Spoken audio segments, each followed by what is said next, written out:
Hello and welcome to the Brave Business Podcast, brought to you by accounting, tax, audit and advisory firm Blick Rothenberg. Brave by name and brave by nature, this series is different. Aimed at entrepreneurial businesses, we focus on providing practical guidance, timely insights and professional opinions from industry experts, helping you make informed decisions for your business. I'm Declan Curry, journalist and broadcaster. In this episode, we're looking at female entrepreneurs. What drives them? What inspires them? What support they need? What sectors do they gravitate towards? And perhaps most importantly of all, what challenges they face in securing funding. Discussing all this, I'm delighted that we have with us Sarah Austin, founder and managing director of the Lloyds British Business Excellence Awards, and Sam Smith, co-founder of SuperScalers. Welcome both of you to this discussion. Sarah, let's start with you. Tell me your life story as an entrepreneur. What's your startup story? So I am somewhat of an accidental entrepreneur, to be honest. I had worked in the corporate world for nearly 20 years, running award ceremonies, running global events. I went on maternity leave in 2019, came back from maternity leave. I was working for a big company and I came back during 2020. So obviously the events world was a very different place. I had lots of discussions with them. I ran evening events. We didn't know if evening events were ever going to come back. I had spearheaded the National Business Awards, which was their flagship business awards program at the time. And in truth, I'd felt like I was doing it all on my own anyway. We parted ways and I wallowed in self-pity for about a week and then decided that I'd worked too hard to give it all up. So I set up an events company when events were still illegal. I trademarked the British Business Excellence Awards. I had a 18-month-old baby at the time. I had just got my sight back because I'd lost my sight during the pregnancy due to diabetes. I was blooming terrified. And now, 4 years later, we are the UK's largest business awards programme. And I should confess that you and I have known each other for a very long time. Yeah. And the event itself, the Lloyds British Business Excellence Awards, are a highlight in the small business calendar every November in a very, very glitzy London venue. They are, by anyone who goes to them, they are seen as a huge success, and a lot of that is down to the drive and the energy that you put into it and the initiative that you showed there. A lot of people, I wonder if hearing that story from you, would they have thought, it's just too much? There's a simpler way of earning a living. Yes, there is. There definitely is. But I think when you speak to most founders, they wouldn't have it any other way now. And I personally wouldn't have it any other way.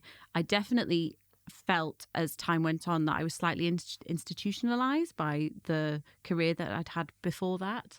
I had never really considered that this could be an option, but it was the pandemic and circumstance that threw me into it. And luckily, I had the backing of Lloyds and I had the backing of many other big sponsors, advisory board members such as yourself, and my network. And ultimately, it was being empowered that pushed me to do it. And Sam Smith, this is a story I've heard from so many entrepreneurs that have gone on to great success, that they are accidental entrepreneurs. It's something changes in your life and you decide to roll with it and take advantage of it. Yeah, so my story is absolutely accidental as well. I think, surprise, surprise. So I left KPMG age 24 and I thought, right, I'm going to go to some big banks and do the standard role. And then something happened in my personal life where I thought, I don't think I want to work for big banks. I think I want to do something else. So I just randomly started working at a big stockbroker and they wanted someone to set up a corporate finance division from scratch. And I was 24, didn't have a clue what I was doing and thought, this sounds quite fun. Everyone else thought I was mental, but I thought this sounds good. So I set that up. carried on building this corporate finance division from scratch, and didn't look back, didn't think I was an entrepreneur until 8 years later. We'd actually built a really good division. So doing 3 million of revenue, quite nice little division. We were doing a good job for our clients, raising them money, IPOing them, all sorts of things in the sort of strategic advisory space. And at that point we said, right, we've got something here. We want to really champion SMEs. How can we do it and keep growing? And so that led to a buyout of that division. So in 2007, we bought it out. I became the CEO. Then I was CEO in name. So I realised I actually probably was an entrepreneur at that point. And we continued to grow it over the next 10 years to over 50 million of revenue. So that second bit of the journey was much quicker. We were owning part of it. We owned 50% as the management team. We carried on growing with this USP of being really keen to promote SMEs and care about them in a different way, whereas other investment banks were given the junior team. We thought they were the most important, and culture of our people became a really key driver. And using those two differentiators, we grew the business to being the largest broker on the stock market, where we advised the most number of AIM companies. And we did a lot of tech businesses, a lot of life science businesses. We carried on adding new things to our investment bank, and then we bought an M&A house in 2018 and IPO'd ourselves. So that was my sort of 24-year career building an investment bank and trying to champion a different culture and a different way of working in the financial services space, which I think we did. So Sam, what is SuperScalers, your current business? So last September, Rosaline Blair, my co-founder, and I set up the SuperScalers, and we have a big mission. We want more underrepresented founders superscaling, and for us, that means getting to 50 million turnover. So we're introducing this new category. We've got a startup, a scale-up, and then superscaler, and we picked the 50 million revenue. So we had to pick something. I think for me, and a lot of the other women who got to 50 million felt that is the point where you get a serious voice. You've got serious market share. You can IPO. You can get private equity backing, you can go global. Lots of things become on the table, but that is where you get a voice, where you can be in the room when decisions are made. So we want to increase the number of underrepresented founders, but because we want more different voices when decisions are being made. So we want groupthink to go. We want more people to be in the top table, in the room, when decisions are made. So that's our business, the SuperScalers. We're a peer-to-peer community. We try and collapse the time it takes for founders to superscale. We help them navigate the system. Anyone can join that's an underrepresented founder that is over £1 million revenue and wants to superscale. And we learn from each other. It's a great community. We're very relatable, and we try and make it a very comfortable place where no question is too simple. I'm struck by something you said in that, which is that you didn't realise you were an entrepreneur. Had no idea until I was 33. And I remember the time. So I'd done the MBO. I thought, okay, I'm now the CEO of FinCap. It's probably a bit similar to running the division. Didn't really put my hand up. I just ended up being the sort of leader of the MBO. Very quickly realised, oh my God, this is a completely different job, because actually you were the only person responsible. So it wasn't like running the division at all. It was suddenly you're on your own. So I thought, right, I'll go and meet a lot of the CEOs in the space. And so I started meeting them, seeing what they were like. How do you do this? And I think through that process, it was like almost this last piece of the jigsaw puzzle had clicked together for me, that I never felt like I fitted in at school or all the way through. I thought there was something like I was a bit different. I then found out since I was dyslexic and we have quite high levels of ADHD, but I'm a definitely different thinker. But I connected with this group of entrepreneurs that I suddenly thought, right, that jigsaw's clicked, that this is me. I relate to them.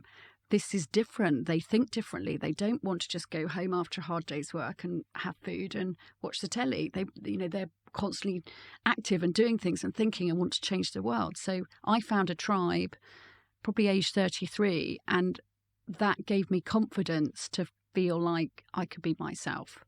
Sarah, finding your tribe. Everyone needs a tribe. Yeah, it's I can really relate to what you said, not really realising what's going on. I think when you get in a place in your life where you're like, well, I just have to press on in this way. There's no other option.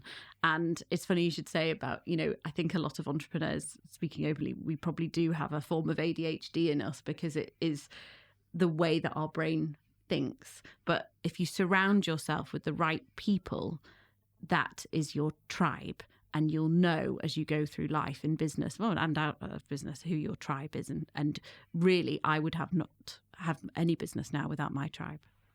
A really obvious and possibly stupid question. Is it easier to be an entrepreneur now that you're out and you're doing your own business than it is to be entrepreneurial within a corporation, an organization? Which bit of your lives is giving you the most satisfaction, the most fulfillment? So having sort of done both, been an entrepreneur, sort of developing a division for them and then being an entrepreneur, and now very much with my new business, the SuperScalers, being totally like starting on your own, I think there's sort of pros and cons of it. I think the entrepreneur, for me, I loved it because I had a bit of a safety net. I didn't really know I was building something. If someone had said to me at the start, go and build this, I probably would have run away. But I could sort of build it and build my confidence that I was entrepreneurial with a safety net. But what goes against that is when I did the buyout, I thought I had to have them as backers. I thought I needed them. Actually, I didn't, because I was doing exactly the same thing as if I was doing it all on my own. And I could have owned 100% of that business rather than half of it. So what it does is, I think, yes, gives you the confidence, but it's quite restrictive if you are very entrepreneurial. There's that bit of non-compliance in all of us that we don't like being told what to do. We like to change the system. We like to just drive things very fast. And if we see a problem, we want to solve it like yesterday. So when you're in a structure, that structure at some point starts to creak. And for me at 8 years, and given I was only really just 30 by that point, so I was very young in my career, if I'd have been a bit older, I think I would have got frustrated even earlier. But there are pros and cons to both of it. But so providing that structure, providing that foundation is an important part of the story. You couldn't have done one without the other. No, and I think for lots of kids, when I go into schools, and I do a lot of entrepreneurship in schools, and particularly with underrepresented founders, which is what I'm championing now. And you think a lot of the problem with underrepresented founders and kids from different backgrounds is they don't believe in themselves, and they need someone to believe. And what being able to be entrepreneurial within a big business, and if you have a business that helps you do that, it gives you the confidence and the belief to build up to a point where you could probably then go it alone. Is there a difference between male entrepreneurs and female entrepreneurs? And is this it? The feeling of confidence? I think it's not necessarily male and female. I think it's about whether the system was built for you or not. So at the SuperScalers, we're very much a community for underrepresented founders. So yes, we started with women as a community.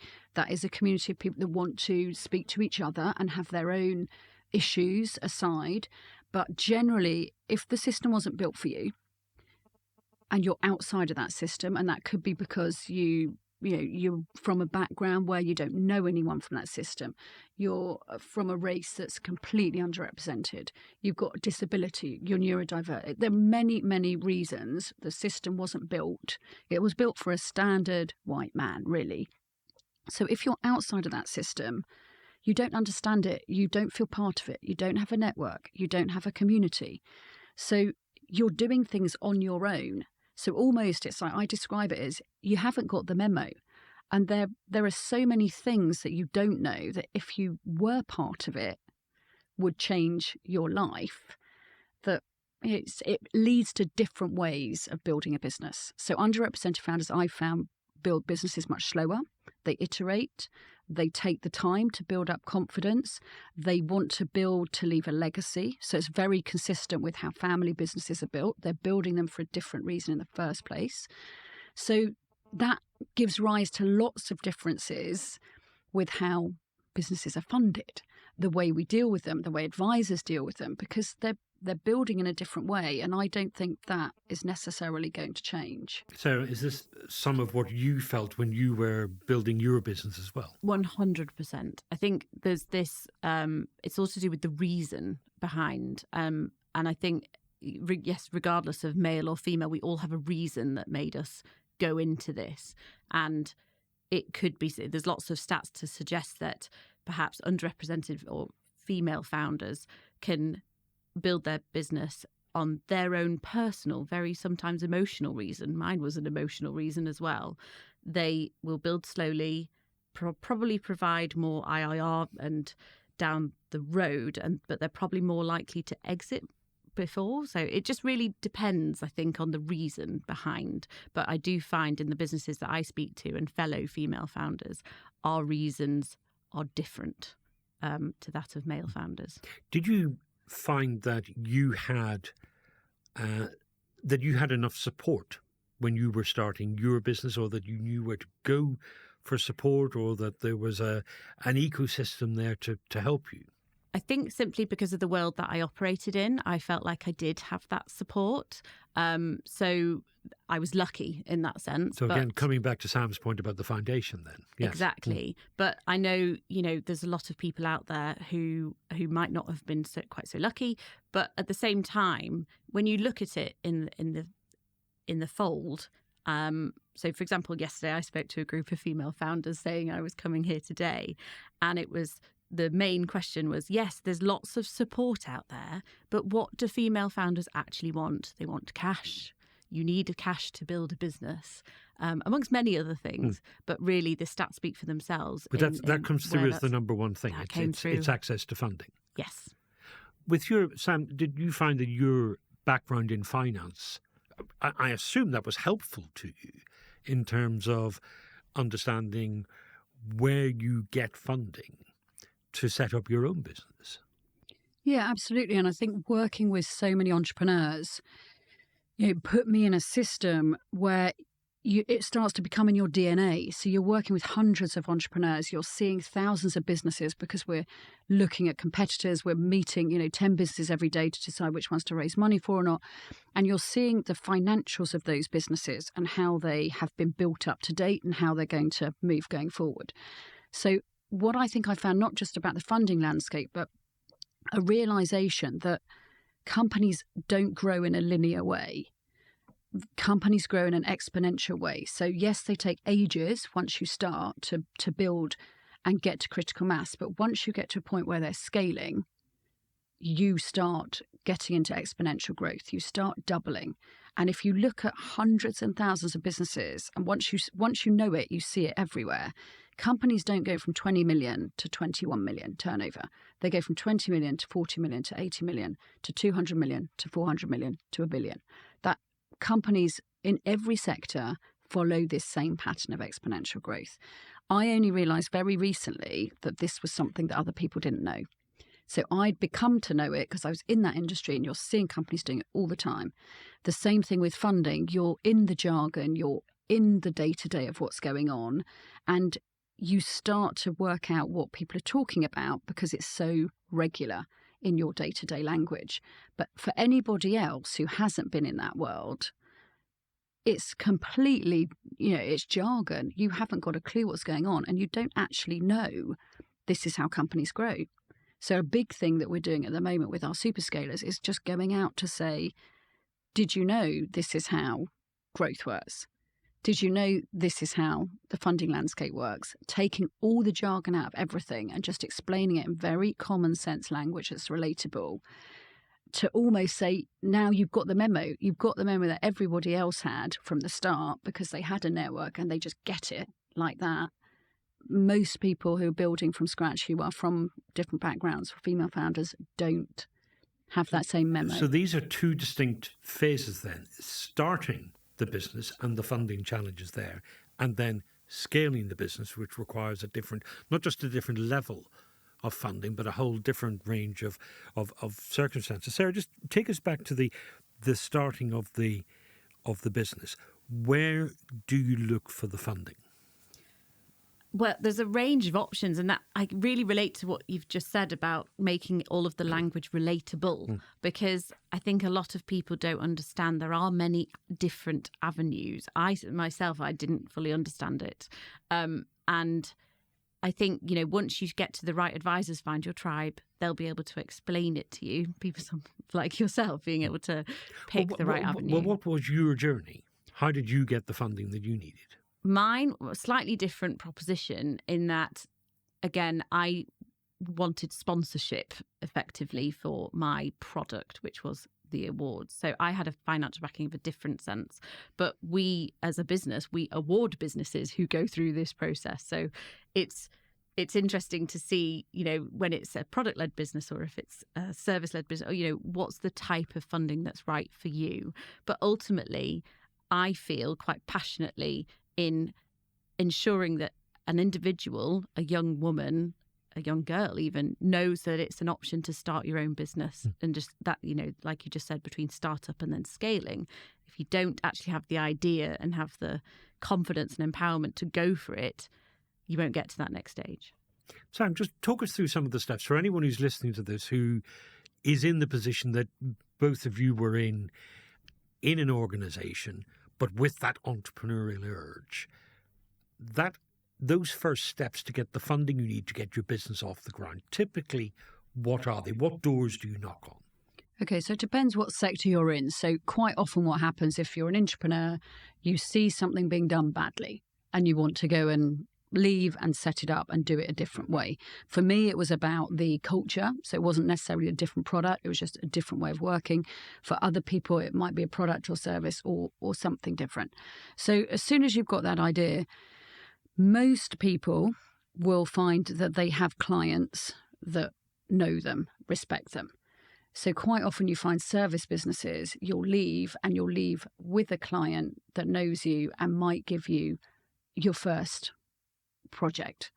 And that is quite often why businesses are bootstrapped like that, because if you can't get one person to buy something from you, it might not be the greatest business idea. So yes, there are tech businesses which take a lot of money to grow and to develop a product that's worth selling. But most businesses, you can make that first sale with very little money, if no money. You might have to take no salary yourself and put a bit of risk in. So my biggest advice is try and fund initially with revenue. Try and sell, try and put everything into your sales process and try and fund it with revenue until you've at least got proof of concept that you can go and raise, because otherwise you're raising at a massive, massive discount. You are giving away a lot of your business. So even if it does work, you've suddenly given it all away. So revenue funding early on, and then you start to look at the angel side of things. Can you bring in people who is smart money, that know your business, that understand what you're doing? Can they help bring contacts in? And then later on, you can start looking at, is there venture capital trust money, EIS money? Is it venture capital type money you're looking for? But I have found that for female founders, venture capital money, I know we keep saying, we want more venture capital money going to female founders. The way they build, it's not always suitable. If someone had offered me venture capital money building my business, I would have run a mile. And that is the case for many, many female founders. They want to build slower. Because you're building in a slower way, you don't want the pressure of, right, here's money, is a lot of money, go and build it. 5 years later, you're going to exit. So they want a quick return. They want a quick return and it's fast. Yeah. Whereas female founders tend to grow not at that pace, but still fast. So still 20% plus growth, which is exceptional growth, but they grow consistently. So by the end of it, they're building a much more sustainable business, but it's not fast exit growth. And also, as we said before, Sarah said, the reasons why you're setting something up are different. They're about disrupting something, changing something, building your financial security, building a legacy, all sorts of things which don't really align with let's get a quick, fast exit. So this comes back to your point that it's set up for, including in funding, it's set up for the benefit of men, of white men. Absolutely. So we're trying to make female founders and underrepresented founders work in a system that wasn't built for them. And the system doesn't really work because you've got this massive funding gap where you are building a business in a slower way. You don't want that sort of 5-year pressure of exit and go. You don't want that much money because it's frightening to spend it. And you think, God, that is, that's really going for it. If it goes wrong, you've got no chance to slow it down. You're under pressure to spend it. And that isn't suitable for a lot of founders. They don't want to grow in that way. So where does that funding come from? They're too small for private equity backing. They're not in sectors that most VCs are funding in, i.e. tech.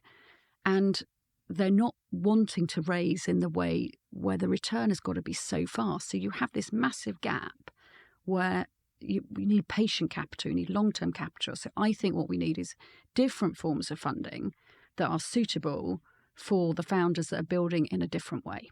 Sarah, you will, through your experience of running the Business Excellence Awards and meeting the companies that enter the awards every year, you will have heard lots and lots of stories about the funding challenges.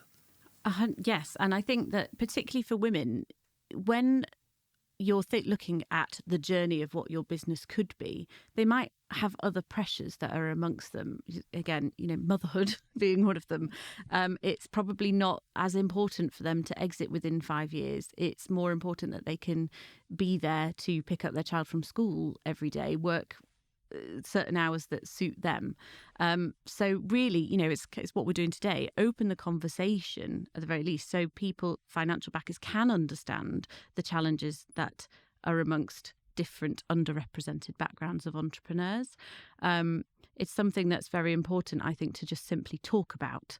And again, back to the original system, if you look at starting a business, if you don't have to worry about things like childcare, the cost of childcare and where this country is. And, I spent just shy of £90,000 on childcare when my baby was born, between 0 and the age of 3. And that's not a nanny. That was just having just very basic allowance of a childminder. And that was with government help as well. So how can it be that you have all of these pressures and know the right thing to do when it comes to growing your business as well? I'm just trying to think, what is the fix to this? Is it a change in attitude? Is it a different sort of formulaic approach? What is it that needs to happen to make it easier for female entrepreneurs to either get the business going or scale it up? From a funding perspective, I think it's having this different form of funding. So it's different pools of capital being set up. It's different type of venture. It's different types of, maybe you have lots of angels getting together and having bigger funds. Maybe it has to come from the British Business Bank, but it's different pools of capital that are longer term, that are looking at a broader range of sectors and a broader way of growing without the pressure of you have to do this, this and this to fit into the box. So I think there are so many businesses, and I've honestly been gobsmacked. In every time someone new joins our community at the SuperScalers, I look at it and think this is a phenomenal business. How have they done this with so little? They're all bootstrapping. Some of them have raised £7 to £10 million with angel investment and built an amazing business. Some have put less than £10,000 in and built their business to 100 million recurring revenue. I mean, these stories are phenomenal and no one knows about them. So they're utterly backable. The returns are there.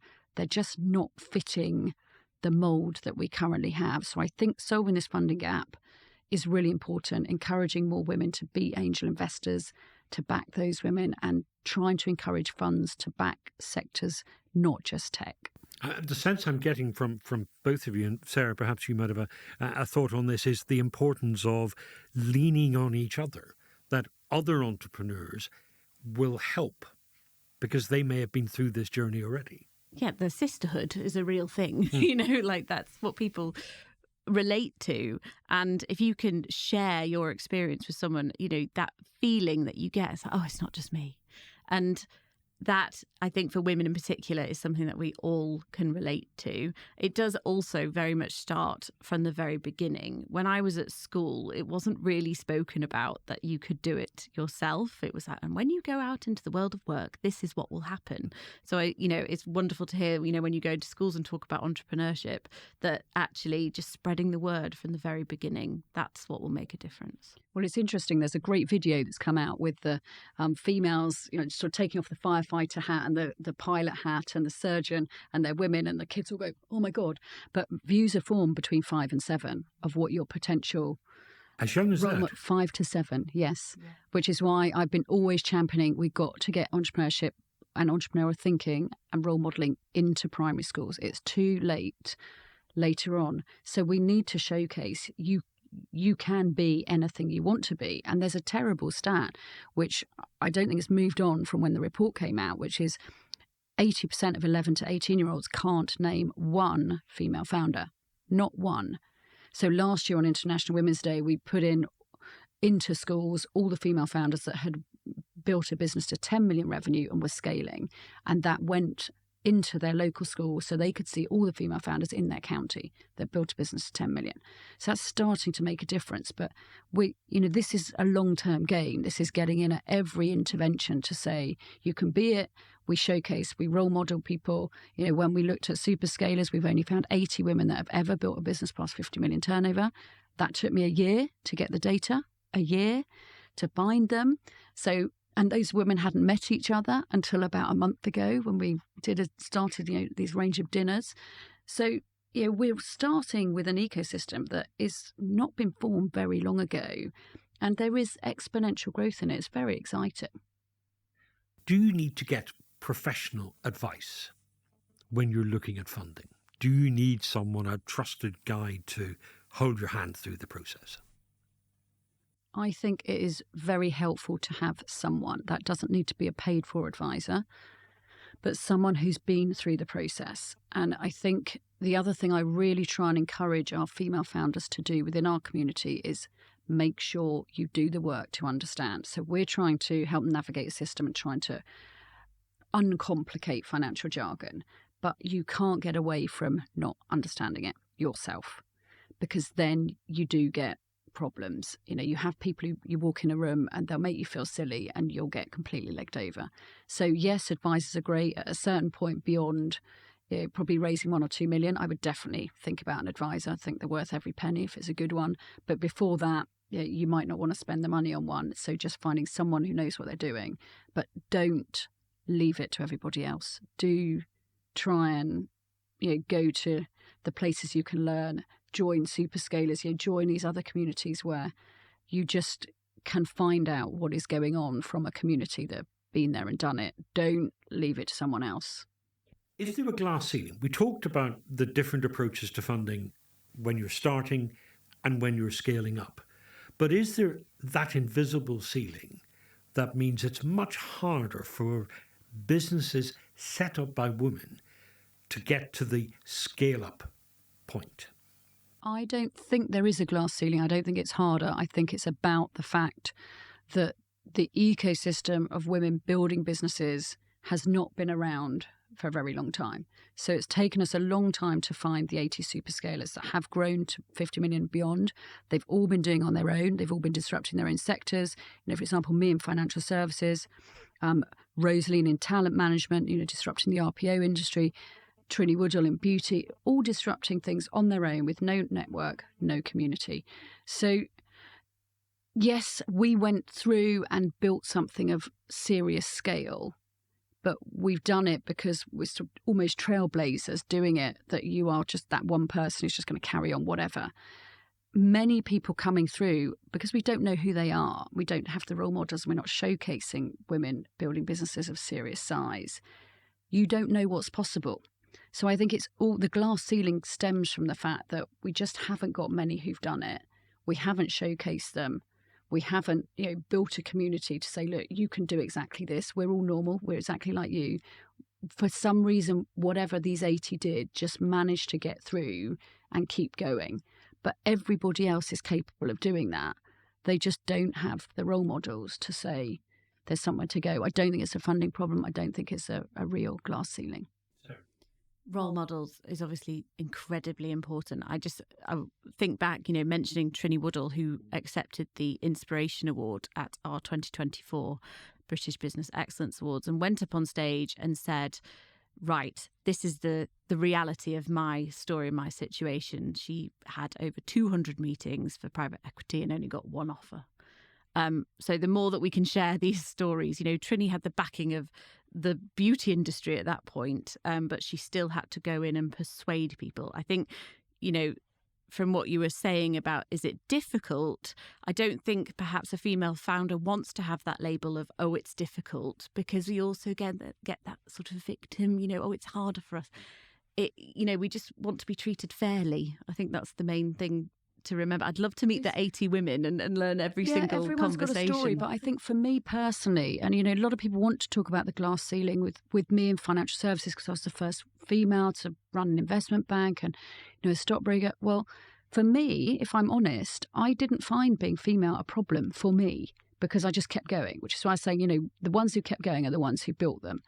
So that's something in your personality or something in your drive that just makes you move ahead. What was a problem for me was coming from a state school. So I came into financial services, building a business in a world that was full of everybody else who went to private school. So I used to find, people would ask me the first question for 20 odd years, until quite recently actually, where did you go to school and what does your dad do? And I would panic. Because that's really relevant. It's so relevant, isn't it? But, it would be well, hang on a sec, isn't this about me? And it just used to completely floor me. And I'd get to the point where I would panic going into meetings and thinking, I'm not good enough because I'm not part of this club. I didn't fit into, I went to this school. Oh, right, you know so-and-so. And the conversation kicks off and you're sitting there going, well, I went to this school that you'll never have heard of because no one will probably be building a business from that school. And I just tell them it was like Grange Hill. Yes. And they say, it could take 25 years to build a network that is equivalent of someone who went to private school. But that's the point. It's not necessarily the barriers of class or the hang-ups about class. It's one has a ready-made network, the other doesn't. So I describe it as one group got the memo. They just know this stuff because they're talking about it all the time in their group, in their networks. And one group did not get that same memo. They're in the dark. So that's what we need to do. This is a whole process of let's bring them in. We need to build these communities, build networks, tell them all the things that everybody else knew. It's great that you went to a public school and you're building a business. I'm not saying anything's wrong with that, but we need to level the playing field by providing the communities and giving the help and therefore talking in a way that they can understand, not talking in a way where everybody who got the memo is all part. But again, this is where the awards, not the event, but the ecosystem that lives around it becomes important because that is that network. Yes, and I'm so lucky that we have incoming each year a brand new set of businesses who want to be recognised for their success. And I love being in the business of telling good news, but it is so about community. And often in these scenarios, it will be down to one conversation, at one networking event that means, oh, I met that person. Oh, and they introduced me to this person. And then look what happened after that. So, and again, I find, and what I say to people is, network. That doesn't mean about attending every single event that you're invited to and posting about it on LinkedIn. Use your time wisely and go to the right events to make sure that you're having the right conversations. And obviously I'm going to say that the Lloyds British Business Excellence Awards is one of those, but just ensure that you use that time meaningfully. But how could you do that schmoozing in the evening when you're a mother? With great difficulty. But, when you're a parent, but the bulk of the parenting work still falls on mothers. Yeah, it's you use your tribe, and my tribe goes beyond people I meet in business. It's the people that support me back at home as well. At the very beginning, I was a single mother. You just have to find that determination from within. You also find a lot of events now are shifting to hours that work for everybody. So it might be a breakfast, it might be a lunch. We do a lot of our events 3 till 5. There is consideration to not everyone can go out every evening. And just because you can't go out shouldn't mean you can't build your network. So I think there's a little bit of eye-opening to do on events and how you do. If you want to build a community that's more representative, you probably need to rethink how it's working. Given those pressures, do women entrepreneurs feel guilty about the work they have to put in to be successful? I would say absolutely. I mean, that's something I battled with for many, many years. How many events should you do? What is everyone thinking you should be doing? Which is a big part of it. If you get over your own guilt, then you've got what does everybody else think? But I think you just got to role model in the right way. You've just got to do what you can do, and some things have to go. You just become very selective about what you're going to. I had a rule that I put in that was saying, if something is not hell yes, it's no, I'm not going. So whereas before I just scattergun and go to everything because you might meet that client, you might meet someone. I just became ruthless about I do that because it's a hell yes and I don't do anything else. And I think I then became a lot more productive, but I needed a full-on coach to help me deal with that guilt and help me manage the team who were, some of them thinking I'm not pulling my weight because I'm not doing it anymore. So it was very challenging time. And this is widespread among women entrepreneurs, Yes. this sense of guilt. Guilt is something that we suffer with on both sides. So we either feel guilty for not being with our children, or we feel guilty for not performing in our careers, perhaps the way that we might have done before. So again, someone once told me that guilt is a pointless emotion. You don't really gain anything from it. So that's what I try and remind myself when I have all of these feelings. But it does go away with time and wisdom, and also sharing your experiences with other women who might be feeling the same way. It's tough to live with, though, at the time. Very tough to live with. But again, if you let it consume you, then it will consume you. And you just have to set boundaries and choose your time wisely. I very much make a plan pretty much each week of what I'm going to do and which events that I'm going to attend. And I do think that the events world, which is my background in particular, they are looking to make events more inclusive. And that simply could be the change of the time of day. You also have more female CEOs, more female founders coming through. The more there are, the more they will start to showcase the way that they want to do it. And it will become much more common that you can be a brilliant CEO and a brilliant female founder and not go out every night. And I think the more we have that, which is why it's so important we have females in CEO positions, not just 40% on the board. You need women leading things and being able to lead it while not doing what was considered normal before. Sarah, just thinking about the entrepreneurs that you meet during the awards process over the whole year, do women entrepreneurs focus on some sectors rather than others? I think it's no secret when you look at the spread of entrepreneurs in this country that women gravitate towards a different sector that relates to them compared to that of men. But again, it leads back to that whole reason. One of our Entrepreneur of the Year winners in 2022 was the founder of the Only Curls business, and she bootstrapped, did it from herself, 0 to 5 million in 2 years.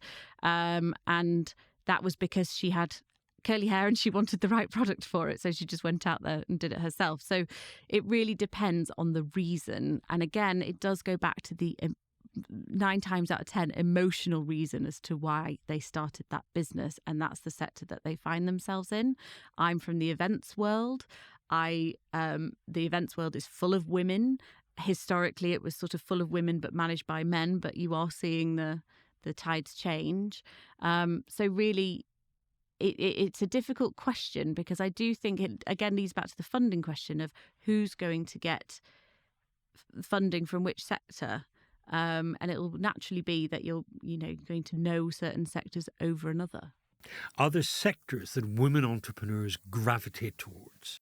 So what we see is probably 2 big sectors that stand out. In the 80 who are over 50 million turnover, there's a very strong bent to industrials. Quite surprising. I was surprised by that.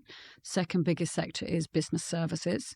And then you have some in technology, some in consumer, retail, that sort of thing. In our community, within the SuperScalers that we've got at the moment, we have around 40% consumer. So consumer features quite highly at the growth companies, so from 1 to 50.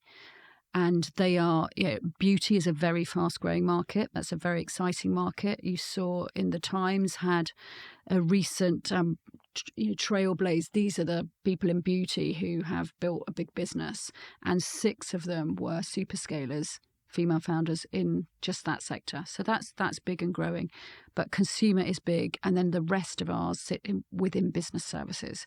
What is also interesting though, so tech is about 14%, something like that, is you see women going into areas that need to be disrupted because it's not servicing them. So that could be across the board, anything. So any single business, any single sector that they will say, say it's wealth management, this is not servicing us. They're not talking to us in the right way. So we're going to set it up with the end market being us in mind. So that is not particularly sector driven. That's about taking any product or service that's working at the moment and redoing it with the end market as a different customer. So that's really interesting. So you start seeing businesses that pop up across every sector that don't fit into one, but do have very different characteristics to what's existing out there and are really fast growth businesses because they're servicing a different end customer. Where it becomes a critical issue is that the sector you're in can determine the funding that you can get. The markets love AI at the minute. If you're a tech industry, they will throw money at you. And yet women entrepreneurs are underrepresented in the tech sector. So that is a big funding gap. The sectors that they're building in, I think we talked about it earlier, they not only build in a different way, they're building in different sectors. So if you see something and say, I just got to disrupt that because that's not servicing us, they go and do it. They create a great business, but that's not sitting in the funding that's available, which is very predominantly tech. There's not a lot of consumer funding out there, and a lot of female businesses sit in consumer. So that's a gap already. And then you've got these multiple business services businesses that don't sit in anywhere, and they're not big enough to be private equity backed. So they fall in a hole. But what should your instinct be in that case? If you want to be an entrepreneur and you're a woman, do you follow your instinct to go into a sector that you're comfortable with, you've seen a need, you've seen something that needs fixing, you know how to do it? Or do you look at which sectors have the money and then follow the money? I don't think I know anyone who would just follow the money. I think being an entrepreneur it's about what's in here. You have to have passion, vision.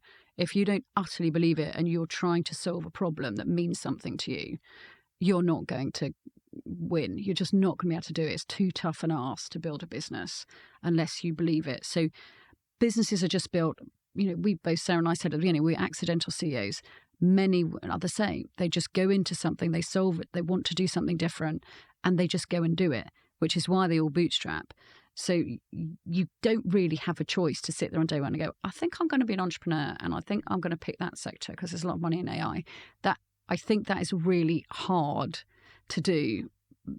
Maybe possibly some people should go and do that and go and get the money. Great. But I think, almost, again, we have to make the system work for the women who are finding the problems to solve, who are building great businesses, and the funding needs to adapt to them rather than adapting to. It sounds a bit corny to say follow your heart, but what we mean is the best entrepreneurs are the ones who do what they know. Yes, and I'm in the world where they come to us and we have a judging panel who present to us to say, I have the best business here, or I am the entrepreneur of the year, you should back me. And the ones who are doing it for the wrong reasons, you can scope them out immediately. And sometimes, it becomes somewhat awkward in the judging processes. Something that also really strikes me, though, is when I look at, say, for example, Dragon's Den in this country, we're all very formal. We're all, everyone goes in and the dragons are all very, most of the time, polite to each other. If you ever watch Shark Tank, the American version of that, it is all money chasers. That is, you obviously have the people who are doing it for the right reasons, but the quantums as well that they work in compared to what we work in over here is staggering. So, there's something to be said. Most people are money motivated and that's okay. But when it comes to really getting to the heart of it and creating a sustainable business that will last, that means something and actually will make a change in this world, do it for the right reasons. If you had a magic wand and you could change one or two things to make it easier for women entrepreneurs or entrepreneurs who are just generally underrepresented, what would it be? I think I'd have startup loans, Innovate UK grants, and funding from British Business Bank, pools of capital that are just going to female founders and underrepresented founders to fill funding gaps around businesses that are in sectors that aren't funded elsewhere and take longer to grow. We talk a lot about role models, and I think that younger women find their media differently to kind of how I find my media, or once did. What I would change is how institutions like Innovate UK, British Business Bank, and all of the above that Sam's just mentioned, how they communicate with younger people, because there's enough documentaries out there to realise younger people are going to grow up differently to how we did. So if we can catch them earlier and put the right people in front of them, we're going to spark the ideas. Is this just a matter of being more digital in communications, doing it all on TikTok, or is it's digital, but it starts at school. It really does. It starts where you formulate your personality and your feelings and your passions. And if we can get everything starting at the age of 5, like my son, we can start from the very beginning. And female founders, potential female founders listening to this episode, or women who have set up a business already but are now ready to really accelerate it and scale it up, where do they go for further advice and support? What doors should they be knocking on? So obviously, if they're over 1 million revenue, we'd advise them to come and join up at the SuperScalers, which is www.superscalers.world. Do sign up, it's free. If you're lower than that, Female Founders Rise is an amazing community. So I think those are 2 communities that are really trying to help connect and form peer-to-peer networks just for female founders. And then you have many accelerator programs that are great. You have the Goldman Sachs 10,000 Small Business Program, which is amazing. EY's Winning Women. There are lots and lots of programs. They just don't take that many each year. So you just need to network and find that tribe. And there are lots of tribes out there that are growing. So just join one of them. And Sarah, your thoughts? Again, I'm in the business of telling good news. I want to empower women, female founders. We have a new female founders category this year where we are canvassing the country for businesses who want to join the 50 plus million SuperScalers community that Sam has. Join the British Business Excellence Awards community. You'll get exposure to advisors, investors. Obviously, Lloyds Bank are incredibly close to the programme. And I say it every day, there are so many resources out there. If you just know where to go, check the websites of these of the banks, of all these support places. LinkedIn is a great tool. Drop us an email, drop us a note on LinkedIn. I spend my life connecting people. Sam Smith, Sarah Austin, a fantastic conversation. It's been great listening to it. Thank you both for being with us today. If you'd like to listen to other Brave Business episodes, you can find them on your favourite podcast service, or for further insights to help entrepreneurial business, you can visit Blick Rothenberg's Entrepreneurs Hub. That's www.blickrothenberg.com/entrepreneurs. I'm Declan Curry. This has been the Blick Rothenberg Brave Business podcast. Thank you so much for being part of our conversation.